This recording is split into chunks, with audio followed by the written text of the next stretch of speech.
देखो एनी, मेरा बिल्कुल भी दिल नहीं है इस रिश्ते को लेकर आगे चलने का। मैं नहीं चाहती हूँ कि तुम उस घर में रहो, क्योंकि मैं तंग आ चुकी हूँ उन लोगों की चिक-चिक से। अरे तुम लोग कैसे इन लोगों को झेल लेते हो? मुझे तो खुद कुछ समझ नहीं आ रहा। आइमा के तो मिज़ाज ही नहीं मिलते हैं, और दूसरी तरफ दुर्दाना को देखो, तरह-तरह की बातें बनाकर फ़ाखरा का दिमाग खराब करती रहती है, जिसको देख के मुझे बहुत ज़्यादा दुःख होता है। और उसकी बेटी उससे 10 हाथ आगे है। मुझे तो समझ ही नहीं आ रहा कि वो दोनों तुम इन लोगों को इधर टिकने भी देंगी या नहीं। इसलिए मैं चाहती हूँ कि जितनी जल्दी हो सके ये सारे मामलात को ख़त्म कर देना चाहिए। लेकिन अब देखेंगे कि शहरयार फ़िलहाल काफ़ी ज़्यादा हैरान है कि आखिर ये रिश्ता वो कैसे निभाएगा। लेकिन दूसरी तरफ बहुत परेशान और उदास है इमल, और वो जानती है कि आखिर ये सब कुछ क्या हो रहा है।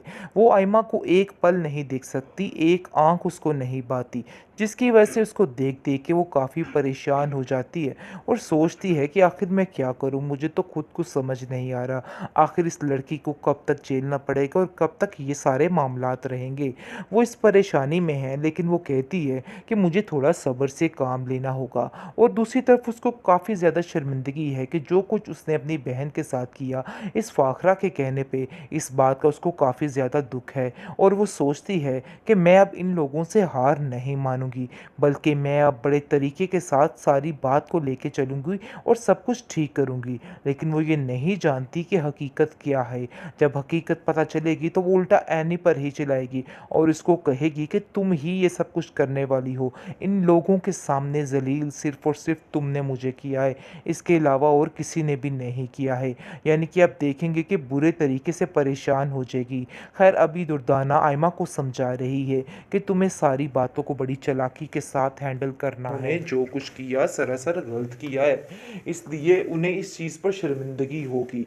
आगे से आप देखेंगे कि आयमा उसको कहती है कि एमल उसको कहती है कि मुझे इस चीज़ का यकीन है कि जो कुछ भी हुआ सिर्फ़ और सिर्फ़ दबाव में आके किया गया है, वरना ऐसा कुछ भी नहीं हो सकता था। आगे से वो कहती है मुझे भी इस चीज़ का अंदाज़ा है, लेकिन पता लगाना है कि आखिर ऐसी क्या वजह बनी जिसकी वजह से इतना ज़्यादा दबाव था कि ये सारा कुछ मानना पड़ा।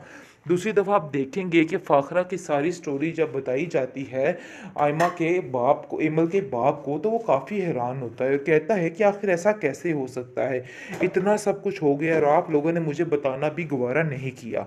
इतनी बड़ी बेवकूफ़ी आखिर तुम कैसे कर सकती हो? कैसे तुम अपनी बेटी का घर ऐसे बर्बाद होते हुए देख सकती हो?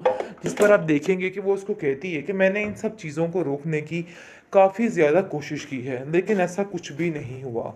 मुझे बहुत ज़्यादा टेंशन है इस बात की और मैं क्या करूँ मुझे खुद समझ नहीं आ पा रही है कि मुझे क्या करना चाहिए और क्या नहीं करना चाहिए। ख़ैर आप देखेंगे कि वो कहती है जो होना था हो गया है, बस दुआ कीजिए कि अगला वक़्त बेहतर आए। क्योंकि जैसे ही उसको पता चलता है तो वो काफ़ी परेशान हो जाता है, कहता है एमल तुम फ़िक्र मत करना, तुम बल्कि छोड़-छुड़ा के सब कुछ इधर आ जाओ, टेंशन मत लो, देख लेना सब कुछ ठीक हो जाएगा। जिसको सुनकर वो कहती है कि नहीं, मुझे इन सब चीज़ों से दूर नहीं भागना है, बल्कि इन सब बातों का डट के मुकाबला करना है, इसलिए आपको भी बिला वजह परेशान होने की कोई भी ज़रूरत नहीं है। सब कुछ अनकरीब ठीक हो जाएगा। बिल्कुल फ़िक्र मत कीजिए, बस आप मेरे लिए दुआ करते रहिए और मुझे इस चीज़ का यकीन है कि सब कुछ ठीक हो जाएगा। आगे से आप देखेंगे कि वो उसको कहता है हाँ, तुम्हारी बहन भी उधर है और उसके बारे में कभी भी बदगुमानी पैदा मत करना। वो हमेशा तुम्हारा साथ देने के लिए तैयार है। पहले भी तुम्हारे साथ थी और अब भी तुम्हारे साथ है, इसलिए बिल्कुल भी परेशान मत होना। लो जी, आखिर हो ही गई शादी। आयमा की शादी हो चुकी फाइनली, बड़ी कोशिशें हुई, रास्ते रास्ते में आके सब ने इस शादी को रुकवाने की बड़ी कोशिशें की, लेकिन बेसूद, ऐसा कुछ भी नहीं हुआ। बहुत कोशिशें की गई, हो गई, लेकिन शादी नहीं, ये असल में हुई है बर्बादी। किसकी? आयमा की, क्योंकि आयमा जिस जगह पर करना चाह रही थी, जो काम करना चाह रही थी, वो उसके उल्ट होकर उसको मिला है। वो नहीं समझ पाई थी कि आखिर उसके साथ क्या हो रहा है। अभी भी उसको समझ नहीं आई, लेकिन जी, अब ज़रा झटके शुरू हो चुके हैं, क्योंकि जैसे ही शहरयार सिर्फ़ और सिर्फ़ एमल का ख़्याल रखने के लिए मजबूर हो चुका है और उसको पता चल चुका है कि मैंने एमल का ही ख़्याल रखना है, इसलिए ये चीज़ बिल्कुल हज़म नहीं हो रही है आयमा को। और आयमा साफ-साफ कह देती है कि आखिर ये क्या तमाशा है? कब तक ये सारा सिस्टम चलेगा? मैं साफ-साफ बता रही हूँ कि ये तमाशा ज़्यादा देर तक नहीं चलने वाला, वरना मैं जाकर खालाजान को सारी शिकायत लगा दूँगी।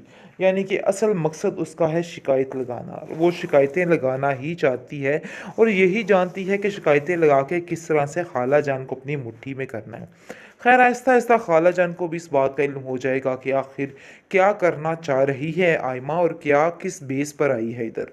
अभी तो वो समझ रही है कि बहुत ही अच्छी और बहुत ही सुघड़ लड़की उसको मिल चुकी है, लेकिन ये उसकी बहुत बड़ी गलतफ़हमी है, क्योंकि अनकरीब ही उसको इस बात का इल्म होने वाला है कि वो लड़की क्या कुछ कर सकती है और क्या कुछ नहीं कर सकती है। अभी तो आप देखेंगे कि एनी ने बहुत कोशिश की, लेकिन एनी अभी भी अपनी बहन को इस चीज़ का यकीन दिला रही है कि तुम फ़िक्र मत करो। देखो कितना बड़ा कारनामा हो चुका है और ये बात कम है क्या तुम्हारे लिए? तुम नहीं जानती कि आहिस्ता-आहिस्ता सब कुछ ठीक हो जाएगा। शहरयार भाई को भी इस चीज़ का अंदाज़ा हो जाएगा कि उन्होंने जो कुछ किया सरासर गलत किया है, इसलिए उन्हें इस चीज़ पर शर्मिंदगी होगी। आगे से आप देखेंगे कि आइमा उसको कहती है कि एमल उसको कहती है कि मुझे इस चीज़ का यकीन है कि जो कुछ भी हुआ सिर्फ़ और सिर्फ़ दबाव में आके किया गया है, वरना ऐसा कुछ भी नहीं हो सकता था। आगे से वो कहती है मुझे भी इस चीज़ का अंदाज़ा है, लेकिन पता लगाना है कि आखिर ऐसी क्या वजह बनी जिसकी वजह से इतना ज़्यादा दबाव था कि ये सारा कुछ मानना पड़ा। दूसरी दफ़ा आप देखेंगे कि फ़ाखरा की सारी स्टोरी जब बताई जाती है आयमा के बाप को, इमल के बाप को, तो वो काफ़ी हैरान होता है और कहता है कि आखिर ऐसा कैसे हो सकता है? इतना सब कुछ हो गया और आप लोगों ने मुझे बताना भी गवारा नहीं किया। इतनी बड़ी बेवकूफ़ी आखिर तुम कैसे कर सकती हो? कैसे तुम अपनी बेटी का घर ऐसे बर्बाद होते हुए देख सकती हो? जिस पर आप देखेंगे कि वो उसको कहती है कि मैंने इन सब चीज़ों को रोकने की काफ़ी ज़्यादा कोशिश की है, लेकिन ऐसा कुछ भी नहीं हुआ। मुझे बहुत ज़्यादा टेंशन है इस बात की और मैं क्या करूँ मुझे खुद समझ नहीं आ पा रही है कि मुझे क्या करना चाहिए और क्या नहीं करना चाहिए। ख़ैर आप देखेंगे कि वो कहती है जो होना था हो गया है, बस दुआ कीजिए कि अगला वक़्त बेहतर आए। क्योंकि जैसे ही उसको पता चलता है तो वो काफ़ी परेशान हो जाता है और कहता है एमल तुम फ़िक्र मत करना, तुम बल्कि छोड़-छुड़ा के सब कुछ इधर आ जाओ, टेंशन मत लो, देख लेना सब कुछ ठीक हो जाएगा। जिसको सुनकर वो कहती है कि नहीं मुझे इन सब चीज़ों से दूर नहीं भागना है, बल्कि इन सब बातों का डट के मुकाबला करना है, इसलिए आपको भी बिला वजह परेशान होने की कोई भी ज़रूरत नहीं है। सब कुछ अनकरीब ठीक हो जाएगा। बिल्कुल फ़िक्र मत कीजिए, बस आप मेरे लिए दुआ करते रहिए और मुझे इस चीज़ का यकीन है कि सब कुछ ठीक हो जाएगा। आगे से आप देखेंगे कि वो उसको कहता है हाँ, तुम्हारी बहन भी उधर है और उसके बारे में कभी भी बदगुमानी पैदा मत करना। वो हमेशा तुम्हारा साथ देने के लिए तैयार है। पहले भी तुम्हारे साथ थी और अब भी तुम्हारे साथ है, इसलिए बिल्कुल भी परेशान मत होना।